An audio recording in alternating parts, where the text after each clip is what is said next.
মাঠ ভরা দর্শক, কিন্তু তিনি মেসির কোমর ধরে ফুটেজ খেতে গিয়েছিলেন, কিন্তু খেয়ে গেলেন কেস।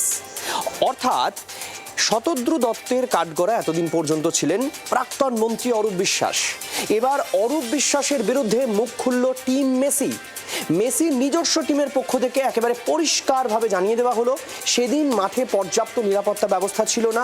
মেসিকে বারবার ছুঁয়েছেন, বিভিন্ন অবস্থায় বিব্রত অবস্থার মধ্যে ফেলেছিলেন অরূপ বিশ্বাস।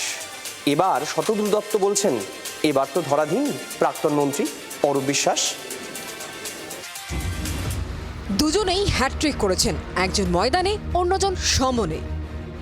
বুধবার বিশ্বকাপে আলজেরিয়ার বিরুদ্ধে প্রথম ম্যাচে হ্যাটট্রিক করে সর্বোচ্চ গোলের রেকর্ড ছুঁয়েছেন লিওনেল মেসি। তার মতোই ভাঁজ মেরে পুলিশের সমন এড়িয়ে হ্যাটট্রিক করেছেন অরূপ বিশ্বাস। তবে এবার মেসির গোলের মতোই জালে জড়িয়ে আছেন অরূপ। গত ডিসেম্বর মাসে মেসির অনুষ্ঠানে যুবভারতীতে বিশৃঙ্খলার সাক্ষী থেকেছিল বাংলা সহ গোটা বিশ্ব। তৎকালীন ক্রীড়ামন্ত্রীর জন্য মাথা হেট হয়েছিল কলকাতার। পালা বদলের পরই তার বিরুদ্ধে বিধাননগর দক্ষিণ থানায় অভিযোগ দায়ের করেন অনুষ্ঠানের আয়োজক শতদ্রু দত্ত। এবার খোদ মেসির টিম থেকে উঠে এলো ভয়ঙ্কর অভিযোগ। মিস্টার মেসি স্টেডিয়ামে উপস্থিতির সময় পূর্ব নির্ধারিত প্রোটোকল ছিল যে মাঠে কোনো বিশিষ্ট ব্যক্তি থাকবেন না, শুধুমাত্র 3 জন ক্যামেরা অপারেটর উপস্থিত থাকবেন। যখন তৎকালীন ক্রীড়ামন্ত্রী মাঠে প্রবেশ করেন, প্রোটোকল লঙ্ঘন করা হয়।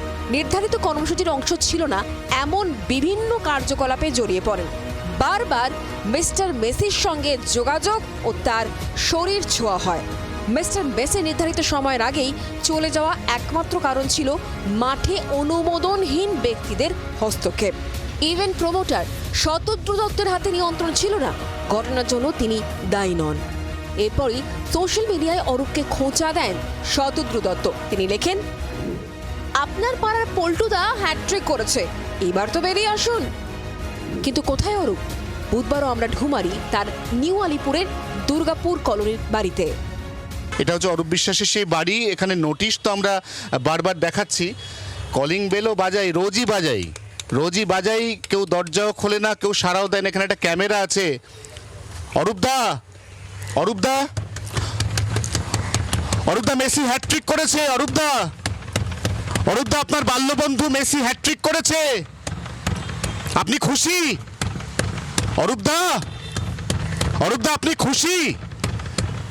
আপনিও হ্যাটট্রিক করেছেন হাজিরা না দেওয়ার। আপনার বাল্যবন্ধু মেসি, যার পেট জড়িয়ে ধরেছিলেন, গোটা বিশ্বের কাছে কলকাতাকে কালিমালিপ্ত করেছিলেন আপনি অরূপদা, সেই মেসি হ্যাটট্রিক করেছে অরূপদা। এবার তো বেরোন, এবার তো একটু হাজিরা দিন অরূপদা, প্লিজ। অরূপদা, তারা ভেবেছিল মেসি বোধহয় তার পাড়ার নন্টে ফন্টে, মেসির পেটে হাত দেওয়া, মেসির কাঁধে হাত দেওয়া, সেলফি তোলা, হাজার হাজার লক্ষ লক্ষ যুব সমাজ যারা এসেছিল সারা বছরের পকেট মানি বাঁচিয়ে এক ঝলক মেসিকে দেখবে, এক ঝলক পায়ে বল মারবে, তাদেরকে বঞ্চিত করা হয়েছিল, ঠকানো হয়েছিল। এর শাস্তি যেন ওই ছবি বিশ্বাস ব্রাদার্স তারা যেন পায়, আমরা এইটুকু চাই। গ্রেফতার করা যাবে না, এই নির্দেশ দিয়ে অরূপকে 2 মাসের জন্য রক্ষা কবচ দিয়ে রেখেছে আদালত। কিন্তু তদন্তে সহযোগিতা না করে যেভাবে হাজিরা এড়িয়ে যাচ্ছেন অরূপ, তা আদালত অবমাননার শামিল। লুকিয়ে থেকে নিজের বিপদ নিজেই ডেকে আনছেন অরূপ। ক্যামেরায় নবীনের সঙ্গে অয়ন ঘোষালের রিপোর্ট, জি 24 ঘন্টা। বাংলার আওয়াজ, বাঙালির আবেগ, জি 24 ঘন্টা।